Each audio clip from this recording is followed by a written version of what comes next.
She walked into that glittering ballroom, knowing with absolute certainty that she would sit alone, that the whispers would follow her like a shadow, and that hoping for anything different was the cruelest lie she could tell herself.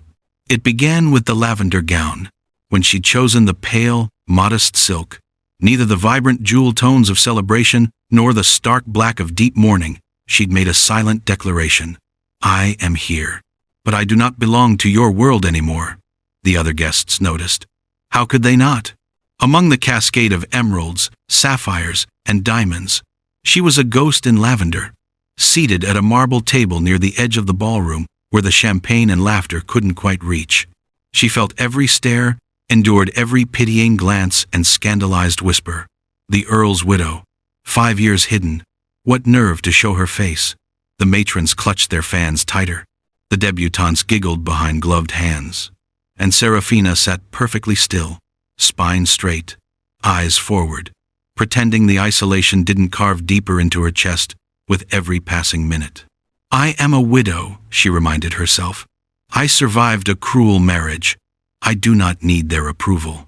But oh, how a small, foolish part of her had hoped, if not for welcome, she'd never expected that then, at least for indifference. For the mercy of being forgotten, rather than remembered as a cautionary tale. Instead, she found only contempt in their glances. And then the music softened. The chatter dimmed. A shadow fell across her table. Seraphina looked up, and her breath caught. Dear friends, pause with me here before the unknown presence, before her changes everything. Tell me below, from which part of the world are you watching this video from? I want to know where this hush of uncertainty reaches you. And be sure to subscribe, so you can follow every unfolding chapter where shadows speak, past sins return, and a single encounter begins to rewrite her destiny. Okay, let's go on. Duke Alaric D'Auvrey stood before her, the Iron Duke himself, the man whose name alone could silence a room.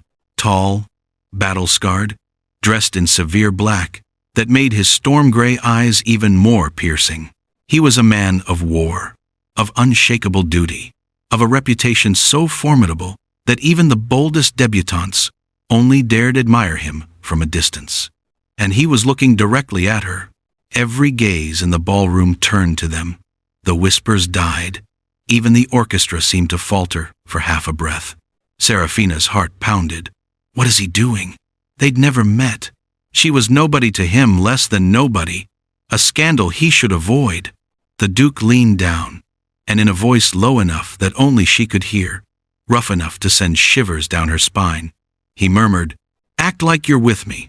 The words struck her like lightning. Before she could respond, before she could even process what was happening, he extended his hand, not a request, a command wrapped in the thinnest veneer of courtesy. She stared at his outstretched palm, scarred, strong, steady, then up at his face. His expression gave nothing away, but something flickered in those gray eyes. Not contempt, not pity. Purpose. The entire ballroom held its breath. Say no, her wounded pride whispered. Walk away. You've endured enough humiliation. But her hand moved of its own accord, trembling fingers sliding into his calloused palm. The moment their skin touched, the room erupted into a fresh wave of whispers, but this time, they weren't whispers of pity. They were whispers of shock, of intrigue, of scandal reborn. Because the woman they'd dismissed as a ghost had just been claimed by the most powerful man in England, and Seraphina Vale had absolutely no idea why. But to understand what happened next, to understand why a duke would stake his reputation on a ruined widow, and why that widow would take his hand, despite every warning screaming in her head, you need to know how Lady Seraphina Vale became a woman who'd stopped believing in love in the first place. It started 5 years ago, when she walked down a very different aisle. Lady Seraphina Vale, then simply Miss Seraphina Ashford, had been 18 when her father arranged her marriage to Edmund Vale, the Earl of Thornfield. She remembered the way people spoke of him. Distinguished, wealthy, connected to the crown. What they didn't say, what she hadn't known, until it was far too late, was that the Earl's first 2 wives had died under mysterious circumstances, and his fortune was built on debts and cruelty in equal measure. Her wedding day had been beautiful. The church filled with white roses, her gown the finest ivory silk, her mother weeping tears of what Seraphina had mistaken for joy. She'd walked down that aisle with hope still flickering in her chest, not for love, perhaps, but for respect, for partnership, for a life that might, with effort and grace, become bearable. Edmund had smiled at the altar. That should have been her first warning. The smile never reached his eyes. The first year, she'd tried. God, how she'd tried. She'd learned his preferences, how he took his tea, which newspapers he read first, the precise way he liked his study arranged. She'd hosted dinners for his political allies, laughed at their crude jokes, turned a blind eye when his gaze lingered too long on the maids. She'd become the perfect earl's wife, decorative, deferential, silent. And still, it wasn't enough. Edmund's affairs were barely concealed. His mistresses wore jewelry that matched pieces from Seraphina's own collection gifts he'd given her, then reclaimed when his interest wandered. The servants whispered. The society ladies pitied her over tea, their sympathy as sharp as knives. But the affairs she could have endured. It was the cruelty that nearly broke her.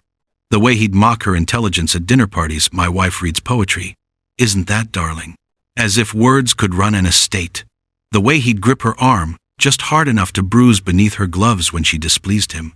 The way he'd disappear for weeks to his country estate, leaving her alone in their London house, like a portrait gathering dust. She'd learned to make herself small, invisible, safe. And then, 4 years into her marriage, Edmund left for the Peninsular War. "Duty calls," he'd said, though they both knew he was fleeing his creditors as much as serving the crown. "Try not to embarrass me while I'm gone." Seraphina had stood on the steps of their townhouse and watched his carriage disappear into the London fog. And for the first time in 4 years, she'd felt something other than resignation. She'd felt hope. 3 months later, a letter arrived. Official, sealed with military insignia. The Earl of Thornfield had died in Spain. A skirmish. Quickly. Honorably. The words had blurred on the page as Seraphina read them again and again. Dead. Edmund was dead. She should have felt grief, or at least shock. Instead, she'd felt the first full breath she'd taken in years. But freedom, she learned, came with a price. Edmund's debts surfaced immediately. The estate was mortgaged. The townhouse would have to be sold. His family, those who'd smiled tightly at her during the marriage, now blamed her for his downfall. She must have driven him to distraction, to poor decisions, to an early grave. The whispers began, crueler than before. The Earl's widow. What did she do to him? 3 wives dead or ruined? There must be something wrong with her. Seraphina withdrew from society. She moved to a small house on the edge of Mayfair, respectable enough to maintain appearances, isolated enough to avoid scrutiny. She wore her widow's weeds, kept her head down, and built a life in the shadows. For 5 years, she disappeared. She read. She walked in her small garden. She learned to exist without needing anyone's approval or affection. She convinced herself it was peace. But it was just another kind of prison. When the invitation arrived for her cousin Eleanor's wedding, Seraphina's first instinct was to decline. "Please come," Eleanor had written in her own hand. "You've hidden long enough, Sarah. Let them see you're still here, still standing." Eleanor had been one of the few who'd never turned away, who'd sent letters when others sent silence, who'd believed Seraphina's quiet truths when society preferred Edmund's loud lies. So, against every self-protective instinct, Seraphina had accepted. She'd chosen the lavender gown carefully, not black, not white, but something in between. A declaration that she was no longer the Earl's wife, but not yet whoever she might become. She'd walked into that ballroom expecting isolation, expecting to endure a few hours of pitying glances before slipping back into her comfortable obscurity. She had not expected him. Now, with her hand in the Duke's, with every eye in London society watching, with her heart pounding so hard she could barely hear the orchestra resuming its waltz, Seraphina realized something terrifying. She had no idea what game the Iron Duke was playing. but she was already a piece on his board. He led her to the center of the ballroom floor. His hands settled at her waist proper, respectful, but firm, unmistakable. She could feel the heat of his palm through the silk of her gown. "Why?" she whispered as they began to move, her voice barely audible beneath the music. His storm-gray eyes met hers. Up close, she could see the faint scar that cut through his left eyebrow, the silver threading through his dark hair at the temples, the weariness that no amount of ducal authority could fully hide. "Because," he said quietly, his voice rough as gravel, "I've watched them tear you apart for 5 years, and I'm done watching." The words hit her like a physical blow. He'd been watching? For 5 years? Before she could demand answers, before she could even process what he'd just admitted, the Duke's expression shifted, hardened. "And because," he added, his jaw tightening, "you and I have unfinished business, Lady Vale. Business concerning your late husband." The ballroom spun, the music swelled, and Seraphina Vale realized with cold, crystalline clarity. The Iron Duke knew something about Edmund's death, something he'd never told anyone, something that might destroy them both. But what happened on that dance floor was only the beginning. Because the Duke didn't just pull Seraphina out of the shadows, he pulled her straight into a truth London had buried, and a danger she never imagined. Before we step into Chapter 2, tell me in the comments, should Seraphina trust him yet? Type trust or don't trust. I want to see where you stand. And don't forget to subscribe, so you don't miss the moment this fragile alliance becomes something far more perilous and far more intimate. Chapter 2. The waltz ended to thunderous applause that felt like mockery. Seraphina's legs trembled beneath her gown, but the Duke's hand remained steady at her waist, guiding her through the sea of staring faces. She could feel the weight of every gaze, hear the renewed whispers buzzing like hornets.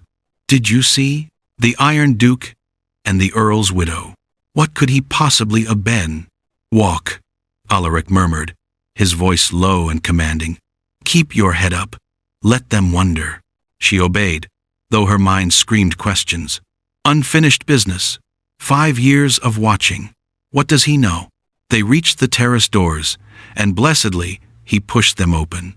Cool night air rushed in, carrying the scent of roses and rain-damp stone. The moment they stepped outside, away from the ballroom's suffocating heat and scrutiny, Seraphina yanked her hand from his. "Explain." Her voice shook, but she kept it steady. Now, the Duke turned to face her, and in the moonlight, he looked different. Less the iron-willed warrior of legend, more a man carrying burdens too heavy to name. He studied her for a long moment, as if weighing exactly how much truth to tell. "I needed an exit," he said finally. Seraphina blinked. "An exit? From the matchmaking circus that's been hounding me for 3 seasons. His jaw tightened. "Every ambitious mother in London has decided I need a 4th wife. My name has been accidentally linked to half a dozen debutantes this year alone. Tonight, Lady Pemberton was positioning her daughter directly in my path. Again, despite everything." Seraphina felt a hysterical laugh bubble up. "So you chose me? The scandalous widow? That's your solution?" "Yes. No hesitation. No apology. You've lost your mind. Perhaps," a ghost of a smile touched his lips, "or perhaps I'm the only one thinking clearly." He stepped closer, and Seraphina forced herself not to retreat. The Duke was tall enough that she had to tilt her head back to meet his eyes, and something about his proximity made her heart race in a way that had nothing to do with fear. "Lady Vale," he said quietly, "what if I told you this arrangement could benefit us both? I'd say you're delusional. A duke needs no scandal-ridden widow hanging on his arm. And yet, here we are, already linked in every gossip column that will print tomorrow." His voice dropped lower, almost gentle. "Your reputation has been in tatters for 5 years. Mine is, complicated by expectation and politics. What if we used each other's complications as armor?" "Armor?" She shook her head, but curiosity gnawed at her resistance. "Against what?" "Against them." He gestured back toward the ballroom, where shadows moved behind the lit windows. "Let me court you publicly, properly, convincingly. It restores your standing in society. No one dares pity a woman the Iron Duke pursues, and it shields me from ambitious matchmakers who see me as a prize to be won. A pretend courtship, Seraphina said flatly. You're proposing we lie to all of London. I'm proposing we use the truth strategically. His eyes held hers. I am interested in you, Lady Vale. Whether that interest is conventional or not remains to be seen. Heat crept up her neck. Interested in me? No one had been interested in her since before Edmund. This is madness, she whispered, but her voice lacked conviction. Is it? Alaric's expression softened, and for the first time, she saw something beneath the iron facade. Weariness, loneliness, understanding. You've been hiding for 5 years. I've been performing duty for 20. Perhaps we both deserve a reprieve, even if it's borrowed. Something about his words resonated in her chest. A reprieve? When was the last time she'd allowed herself that? Why me? She asked. Truly, you could have chosen anyone less damaged. Because you don't want anything from me. His answer came swift and certain. Every other woman in that ballroom sees a title, wealth, power. You see a stranger who disrupted your carefully maintained invisibility. He paused. And because your late husband and I, we knew each other. Once. There it was again. That shadow in his expression. Knew each other how? We served together. Briefly. His voice went cold. He was not the man society believed him to be. No, Seraphina thought bitterly. He wasn't. But before she could press further, Alaric extended his hand again. 1 month. Give me 1 month to prove this arrangement works. If at the end you wish to dissolve it, I'll ensure your reputation is intact, and you can return to your quiet life. You have my word as a duke. Seraphina stared at his outstretched palm. Scarred, strong, steady. Every rational instinct screamed to refuse, to run back to her safe, small life, to avoid whatever dangerous game this was. But God, she was so tired. Tired of hiding. Tired of shame that wasn't hers to carry. Tired of being invisible. And beneath the exhaustion, something else stirred. Curiosity. The same reckless curiosity that made her accept Eleanor's wedding invitation in the first place. Something about him feels familiar. She couldn't explain it. They'd never met before tonight. And yet, 1 month, she heard herself say. Her hand slipped into his. But I want answers, Your Grace. About my husband. About what you know. His fingers closed around hers. Warm and sure. In time, he promised. I'll tell you everything. But the shadow that crossed his face told her a different truth. Some secrets were dangerous enough to destroy them both. Chapter 3. The morning after the wedding, every gossip column in London had the same headline. The Iron Duke's shocking choice. War hero courts. The Earl's widow. Seraphina read the words over breakfast, her tea going cold in her cup. She'd agreed to 1 month. 1 month of pretense, and then her life would return to normal. Except nothing felt normal anymore. Especially not when the Duke's carriage arrived at her door that very afternoon, and Alaric himself stepped out carrying a bouquet of white roses. Your Grace, she said, opening the door herself, rather than waiting for her elderly housekeeper. This is unexpected. If we're to convince London, Lady Vale, we must be convincing. His eyes held a glint of something that might have been amusement. May I come in? She stepped aside, hyper-aware of how small her modest townhouse must seem to a man who owned 3 estates. But Alaric didn't seem to notice. He simply handed her the roses and said, "White, for new beginnings." Despite herself, something warm unfurled in her chest. Dangerous, she reminded herself. This is all a pretense. 2 weeks later, it became a pattern. The Duke called every other afternoon. He escorted her to galleries, to soirees, to garden parties she would never have been invited to alone. And everywhere they went, society watched with hungry eyes. At Lady Ashford's evening salon, Viscount Rothwell, a bloated, sneering man who'd once tried to proposition her during her marriage, cornered her by the refreshment table. Lady Vale, His breath reeked of brandy. How fortunate you've found yourself a protector. Though one wonders what a duke could possibly want with a woman of intelligence and grace. Alaric's voice cut through the Viscount's words like a blade. He materialized at Seraphina's side, his expression pleasant but his eyes glacial. Yes, Rothwell. One does wonder why you never learned to recognize quality. The Viscount paled. Your Grace, I meant no. You meant precisely what you said. And now you'll apologize to Lady Vale, or you'll find your invitation to my club permanently revoked. Rothwell stammered an apology and fled. Seraphina stared at Alaric. You didn't have to. Yes, he said quietly. I did. The fierceness in his voice made her breath catch. This wasn't just pretense. This was protection.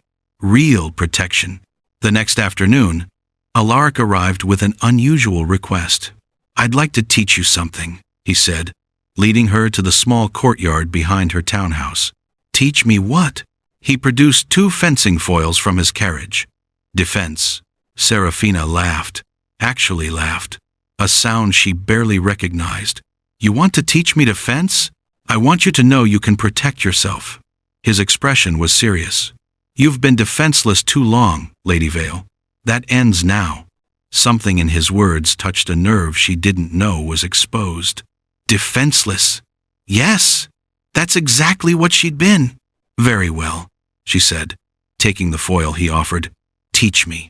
He moved behind her, adjusting her stance, his hands on her shoulders, her waist, guiding her position.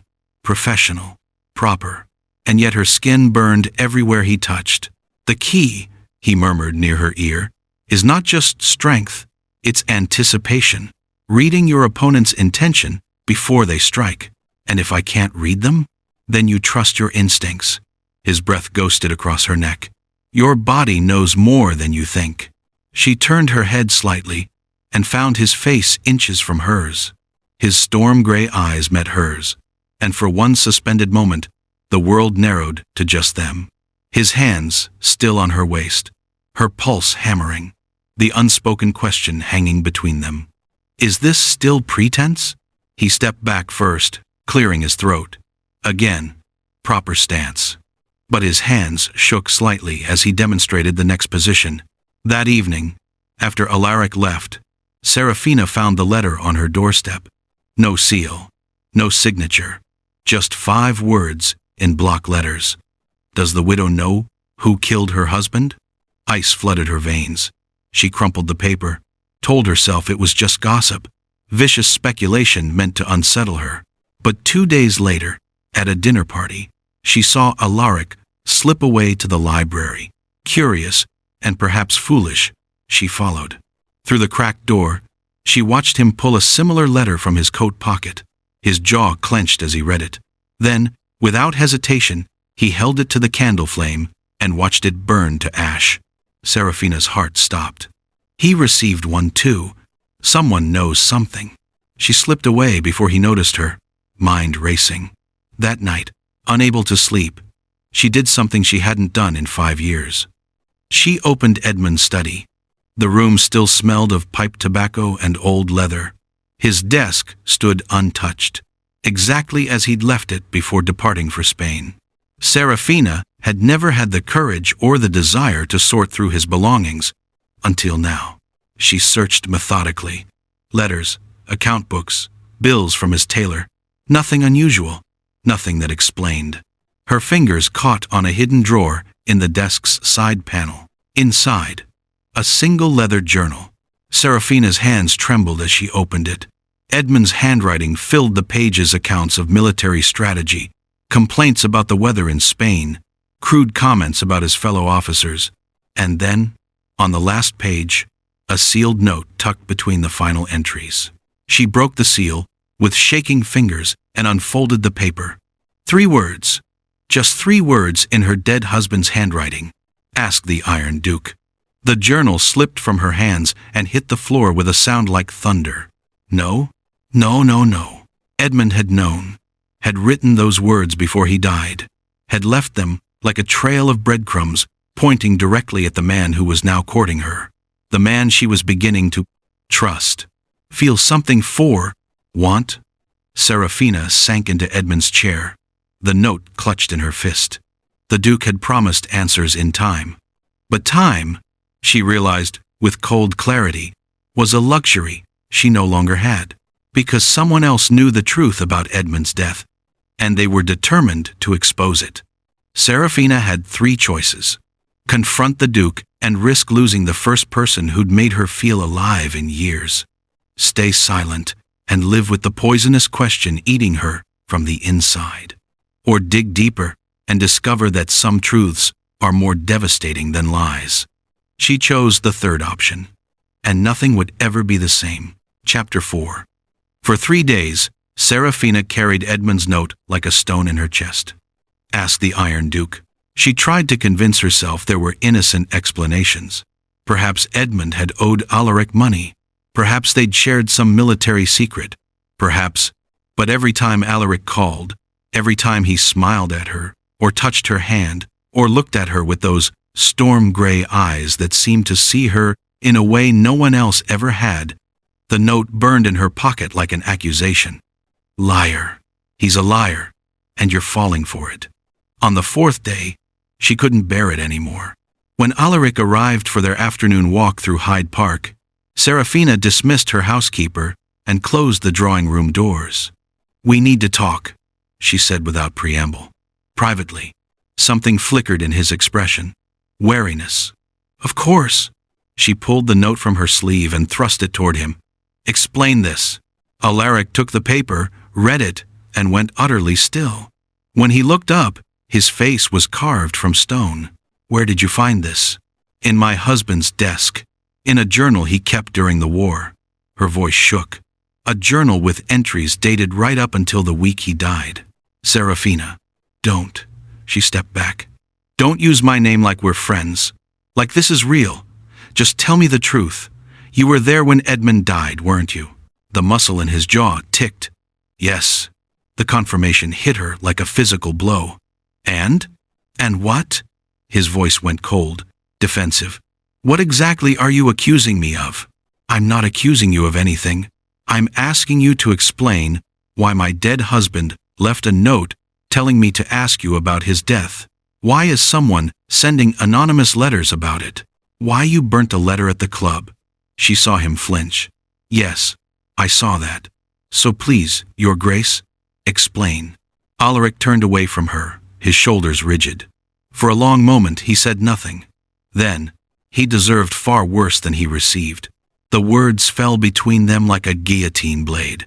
What does that mean? Seraphina whispered. It means, Alaric said, still not facing her, that I was there. That I knew exactly what kind of man Edmund Vale was. And that his death was not the honorable skirmish the official report claimed. Her legs nearly gave out. She gripped the back of a chair for support. Did you kill him? He turned then, and the look in his eyes was feral. Haunted. Is that what you want to know? Whether the man courting you is a murderer? I want the truth. Before Alaric could answer, a sharp knock interrupted them. Seraphina's housekeeper entered, looking flustered. My lady, forgive me, but there's Lord Hawthorne is here. He insists on speaking with you immediately. He says it's urgent. Seraphina and Alaric exchanged glances. Lord Cedric Hawthorne, a rival duke known for political maneuvering and a personal grudge against Alaric dating back years. Send him away, Alaric said flatly. No, Seraphina straightened. Let him in. Whatever he wants to say, he can say it to both of us. Lord Hawthorne swept in moments later, all false charm and predatory eyes. He was handsome in a calculating way, golden-haired, expensively dressed, with a smile that never reached his eyes. Lady Vale, Duke D'Auvrey, he inclined his head mockingly. How cozy, though I suppose all of London is talking about how close you've become. State your business, Hawthorne, Alaric growled. My business is concern for Lady Vale's reputation. Hawthorne's smile sharpened. You see, rumors are beginning to circulate. Nasty ones. That the widow seduced the Iron Duke for his power and protection. That she's manipulating him to erase her scandal. He turned to Seraphina with false sympathy. Such cruel gossip, my dear. I thought you should know before it spreads too far. Seraphina's blood ran cold. You're the one spreading it. Me? Heavens. No. I'm simply the messenger. His eyes glittered with malice. Though I must say, D'Auvrey, your taste has become intriguing. First you serve with her husband in Spain, then he dies under mysterious circumstances, and now you're courting his widow? One might wonder about your motives. Alaric moved so fast that Seraphina gasped. One moment he was across the room. The next, he had Hawthorne pinned against the wall, forearm across his throat. Say another word, Alaric snarled, and I'll give you the same courtesy I gave Vale. No, he didn't just. Hawthorne's eyes widened in mock surprise, even as he struggled for breath. Did you hear that, Lady Vale? Your Duke just confessed. Alaric released him with a shove. Hawthorne straightened his cravat, smiling viciously. Thank you, D'Auvrey. That's exactly what I needed to hear. He turned to Seraphina. My dear lady, if I were you, I'd reconsider this alliance, before you end up like the last person who crossed the Iron Duke. He swept out, leaving destruction in his wake. Seraphina stared at Alaric. Her hands were shaking. Her entire world was shaking. Did you kill my husband? Her voice came out broken. Tell me the truth. Did you kill Edmund? Alaric met her gaze, and she saw something terrible in his eyes. Guilt, regret, but also defiance. Yes, he said quietly. I killed him. The room tilted. But not in battle, he continued, his voice rough with emotion. In a duel, he challenged me. He lost, and I would do it again without hesitation. Why? The word tore from her throat. Alaric took a step toward her, and she saw the naked truth written across his face. Because of you, he whispered. I killed him because of what he did to you. The world stopped. Everything she thought she understood about Alaric, about Edmund's death, about their courtship, shattered like glass. And somewhere in the ruins of her certainty, Seraphina realized she'd fallen in love with her husband's murderer. How long had Alaric known her? How long had he watched her suffer? And what, exactly, had Edmund done to make a duke commit murder? The answers lay in a summer storm, years ago, when two strangers met beneath lightning and shared a kiss that would damn them both. Chapter 5. Get out. Seraphina's voice was barely a whisper, but it cut like steel. Get out of my house, now. Alaric didn't move. Seraphina, don't. She pressed her hands to her temples, trying to hold herself together. You killed him. You killed my husband, and then you courted me. You made me. Her voice broke. Just go. Not until you hear the whole truth. I don't want to hear it. You will. His voice was iron, but his eyes were desperate. My carriage. Now, if you want answers, if you want to understand, come with me. Why would I go anywhere with you? Because, he said softly, deep down, you already know there's more to this story, and you've never been a coward, Lady Vale. It was the last part that decided her, the recognition of her strength when she felt utterly shattered. She grabbed her cloak. Thunder rolled across the sky as Alaric's carriage raced through London. Neither spoke. Seraphina kept her gaze fixed out the window, watching rain begin to pelt the glass, while her mind spiraled through every moment of the past month. He killed Edmund. He's been lying this entire time. He made me care for him. By the time they reached his Mayfair estate, the storm had become a tempest. Rain hammered the roof. Lightning split the sky. Alaric led her directly to his library, a vast room lined with books, smelling of leather and aged paper. He lit candles against the darkness, and in their flickering light, he looked older, haunted. 7 years ago, he began without preamble, I attended a country ball, some minor lord's daughter's debut. I didn't want to go, but duty demanded it. He poured 2 glasses of brandy, handed her one, and then I saw you. Seraphina's breath caught. What? You were standing by the terrace doors, watching the storm roll in. You wore pale blue. Your hair was down. His voice roughened. You were the most beautiful thing I'd ever seen. Memory stirred.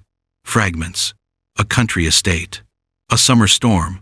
A tall stranger with kind eyes who'd asked her to dance. "No," she whispered. That was you? You told me your name was Sarah. Just Sarah.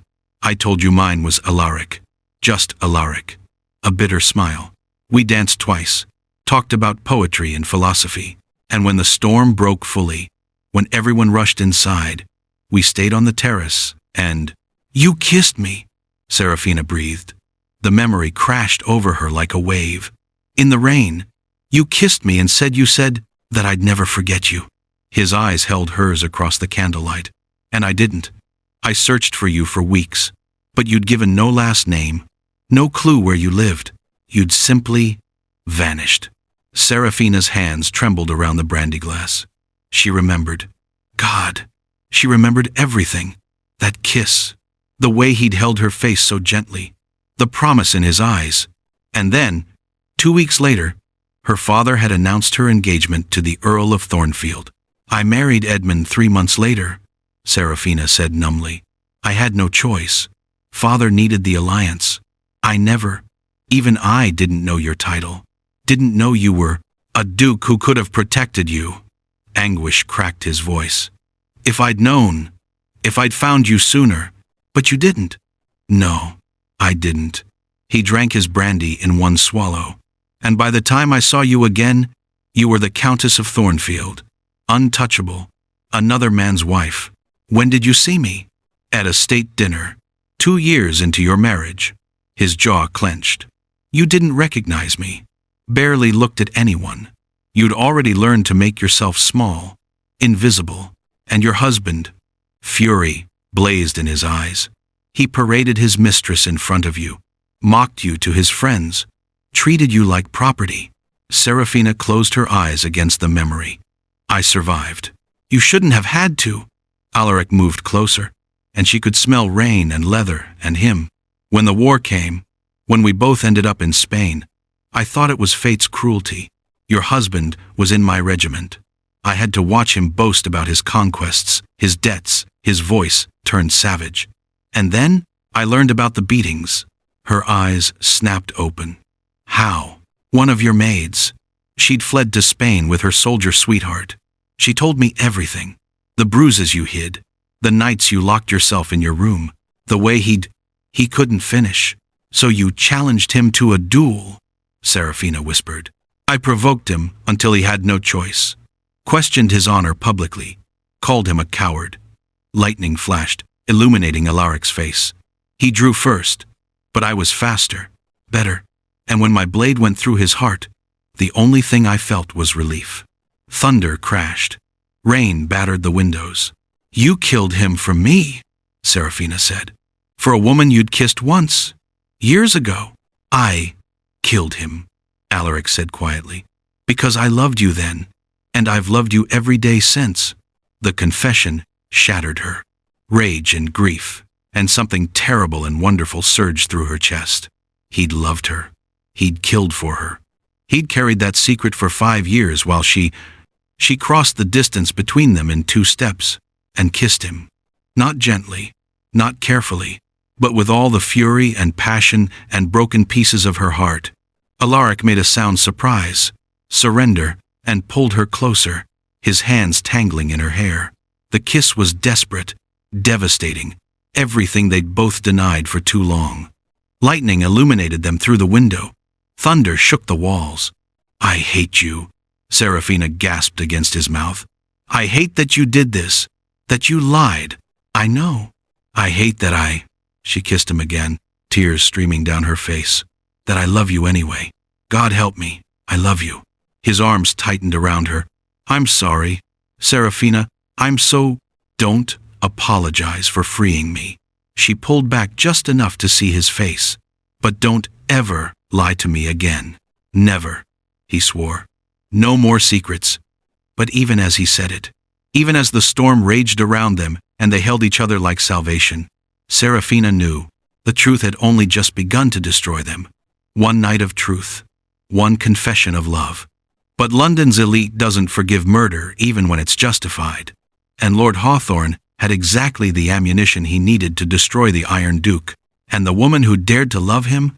Dear friends, before we step into Chapter 6, let me say this. If you've stayed with the story to this moment and haven't subscribed yet, I'd love for you to join the journey. Your support helps this tale reach others who love romance, danger, and redemption. Subscribe so you're here for every twist still to come. Chapter 6. The scandal broke 3 days later. Lord Hawthorne didn't whisper. He didn't plant seeds of gossip in drawing rooms or slip anonymous notes to newspaper editors. He went directly to the Crown. At a formal session of the Privy Council, with half of Parliament present, Hawthorne stood before the assembled lords and made his accusation. Duke Alaric D'Auvrey murdered the Earl of Thornfield in cold blood, not in honorable battle, but in an illegal duel, and he has spent 5 years covering up his crime. The chamber erupted. By evening, every newspaper in London screamed the headline. By morning, crowds gathered outside Alaric's estate, calling for justice. By afternoon, the Crown had issued a summons. Duke D'Auvrey would face judgment at the royal ball in 3 days' time. Exile or execution would be decided. Seraphina learned of it when Alaric's messenger arrived at her door, his face grim. His Grace requests that you stay away from the ball, my lady, he says. The young man's voice cracked. He says he won't let you be destroyed by his sins. Seraphina took the letter with steady hands. Inside, Alaric's handwriting was firm, despite the circumstances. Do not come. Whatever happens, you are finally free. That's all I ever wanted for you. A.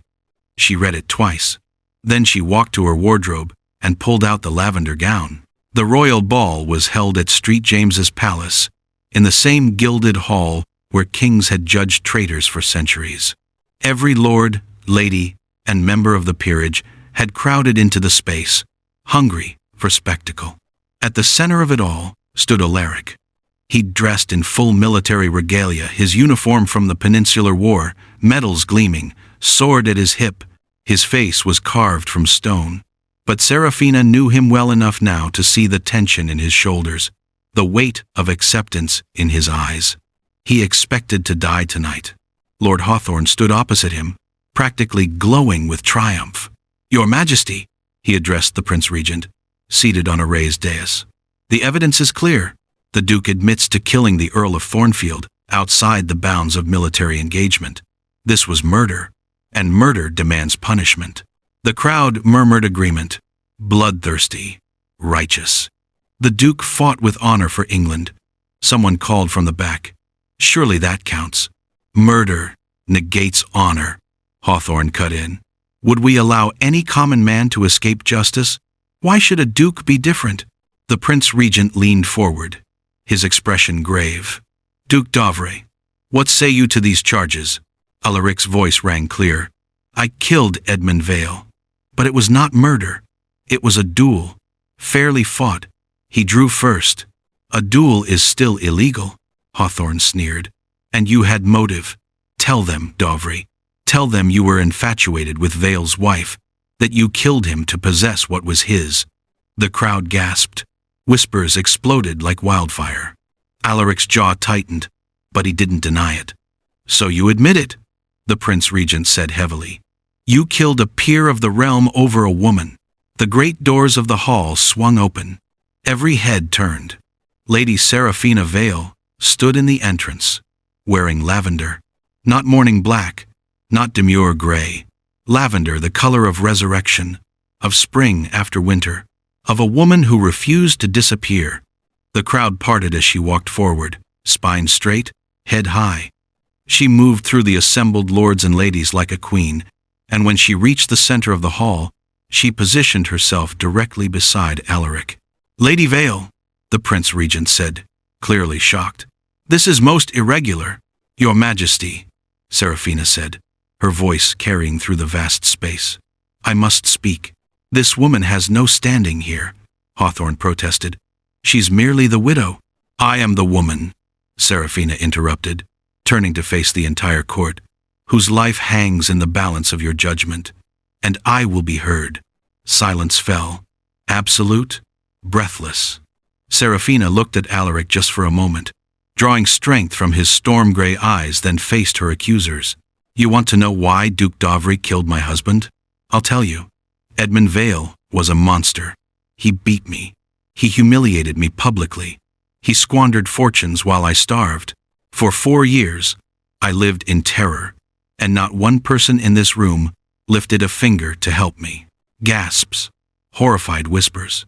But she didn't stop. The Duke challenged my husband because no one else would, because honor had abandoned me, but he would not. He fought for a woman he'd met once, years before, a woman he had no obligation to protect. And when his blade found its mark, it didn't just end a life. Her voice rose, powerful and clear. It saved one. Tears streamed down her face, but she didn't wipe them away. So yes, Lord Hawthorne, the Duke killed my husband. And if that makes him guilty of murder, then what does it make you? All of you? You who watched and did nothing? You who let cruelty flourish behind closed doors because it was convenient to ignore? She turned to the Prince Regent. Your Majesty, if Duke D'Auvrey is guilty of killing cruelty, then I am guilty of loving mercy, and I will stand beside him whether you exile him, execute him, or free him, because he is the only man in this room who ever thought I deserved to be free. The hall was utterly silent. Then, from somewhere in the crowd, a woman began to clap, then another, and another. The sound built, not universal, but undeniable. Women's hands, mostly. Widows, wives, daughters who understood. The Prince Regent looked between Alaric, Seraphina, and the divided court. His expression was unreadable. Finally, he spoke. The crown does not condone dueling, but neither does it condemn a man for defending the defenseless. He paused. Duke D'Auvrey, you will forfeit your seat on the Privy Council for 1 year. Consider it penance, but you will not be exiled, and you will not hang. Relief crashed through the hall. Hawthorne's face turned purple with rage. Your Majesty, this is decided, the Prince Regent said firmly. And Lady Vale? He looked at Seraphina with something like respect. You have more courage than half the lords in this room. Seraphina curtsied, trembling. Thank you, Your Majesty. As the court began to dissolve, Alaric caught her hand. You came, he whispered, voice rough with emotion. Of course I came, she said. Did you really think I'd let you face this alone? I hoped. Stop hoping, she said, squeezing his hand, and start believing. They'd survive society's judgment, but could they survive the hardest test of all? Learning to believe they deserved the love they'd fought so hard to claim. Chapter 7. Dawn broke cold and gray over the cliffs of Sussex. Alaric stood at the edge, watching the sea churn below, a leather satchel at his feet. He'd left London in the night quietly, without fanfare. The Prince Regent had spared his life, but not his reputation. Already, invitations were being rescinded. Business partners were distancing themselves. Friends had become politely unavailable. He'd known this would happen, had accepted it the moment he pulled Seraphina into that waltz. Some loves were worth burning for. The wind whipped his coat as he stared at the horizon. France, perhaps, or Italy. Somewhere he could disappear, where the name D'Auvrey wouldn't carry the stain of running away, Your Grace. He spun. Seraphina stood 30 feet behind him, her lavender gown whipping in the wind, hair loose around her shoulders. She looked like something out of a dream or a reckoning. How did you? Your staff is loyal to you, but they're also romantics. She walked toward him slowly. They told me you were leaving. Seraphina, you shouldn't have come. Your reputation. My reputation? She laughed, wild and free. Alaric, I just stood before the crown and confessed to loving my husband's killer. I think my reputation is beyond saving. Exactly. Which is why I need to go. If I leave, they'll forget. You can rebuild. Stop. She closed the distance between them, and he could see tears streaming down her face. Stop trying to save me by destroying yourself. I'm not destroying. You're running, she said fiercely. From me. From us. From the life we could have because you think you don't deserve it. The accusation hit too close. Alaric turned back to the sea. I killed your husband. You freed me from a prison I didn't know how to escape. I lied to you for weeks. You protected me when no one else would. Seraphina, his voice broke. I'm not the hero you think I am. Good, she said softly, stepping beside him at the cliff's edge. Because I'm not the victim you think I am. We're both just broken people who found each other in the wreckage. The sun began to crest the horizon, painting the sky in shades of gold and rose. You fought for my freedom, Seraphina continued, her voice steady now, before I even knew I was in chains. You saw me, really saw me, when I'd forgotten how to see myself. And yes, what you did was violent and illegal and morally complicated. She took his hand. But love isn't about perfection, Alaric. It's about survival. And you helped me survive. He looked down at their joined hands, her pale fingers intertwined with his scarred ones. I don't deserve you. Probably not. She smiled through her tears. But you're getting me anyway. Come back to London with me, Seraphina said. Not to hide, not to apologize, but to live, to build something new from all this chaos. They'll never accept us. I don't care about them. She stepped closer, until they were breath close. I care about us, about waking up knowing I'm finally free, about going to sleep beside someone who sees all my scars and doesn't flinch, about loving you messily, imperfectly, completely. Alaric's hand came up to cup her face, thumb brushing away her tears. I vow, he said, voice rough with emotion, to never let you live in shadows again. Not society's, not mine, not even your own. And I vow, she whispered, to remind you every day that you're more than your worst moment. That redemption isn't about erasing the past, it's about choosing differently in the future. The sun broke fully over the horizon, flooding the cliffs with golden light. Alaric kissed her as dawn painted the world new. Not desperate this time, not born of confession, or scandal, or fear, but tender, reverent. A promise of all the mornings still to come. When they finally pulled apart, both breathless, Seraphina smiled. So, are you coming home? Alaric looked at the woman who'd walked through fire for him, who'd claimed him before all of London, who stood on a wind-swept cliff at dawn demanding he choose life over exile. Yes, he said, picking up his satchel only to throw it aside. Yes, I'm coming home. She laughed, pure joy, and he pulled her close again, spinning her as the sun rose higher and the sea crashed below, and the world, for once, felt full of possibility instead of judgment. Epilogue. 6 months later, the whispers had changed. They still talked about the Duke and the widow, how could they not? But the tone had shifted. What began as scandal had transformed into something else entirely. Legend. The couple who'd defied convention. The widow who'd stood before the crown and defended her lover. The Duke who'd given up everything for love. Seraphina and Alaric married quietly in the chapel at his Sussex estate, with only true friends present. They didn't seek society's approval, and surprisingly, portions of society came to them anyway. Slowly, cautiously, but they came. Because courage, it turned out, was contagious. Young women began whispering Seraphina's name in drawing rooms, not with pity, but with admiration. Widows found strength to leave cruel marriages. Ladies began questioning the rules that had kept them silent. And the Iron Duke, who'd once been feared for his battles, became known for something far more powerful. The love that made him human.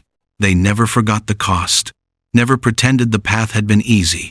But on summer evenings, when Alaric and Seraphina walked the cliffs where their story almost ended, they remembered. Sometimes love isn't about choosing the safe path. Sometimes it's about choosing each other and letting that choice remake the world. And that's how a woman who sat alone at a wedding became a legend.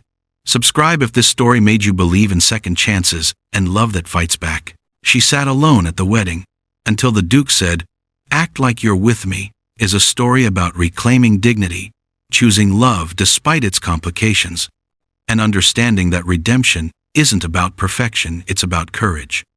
If you stayed with us until the final dawn on the cliffs, thank you, dear friends. Tell me below where this tale reached you, from which city, kingdom, or quiet corner of the world. And before you go away, please make sure you subscribe, because more stories are stirring in the shadows, tales of curses, secrets, and love, powerful enough to challenge fate itself. I'd be honored to share them with you.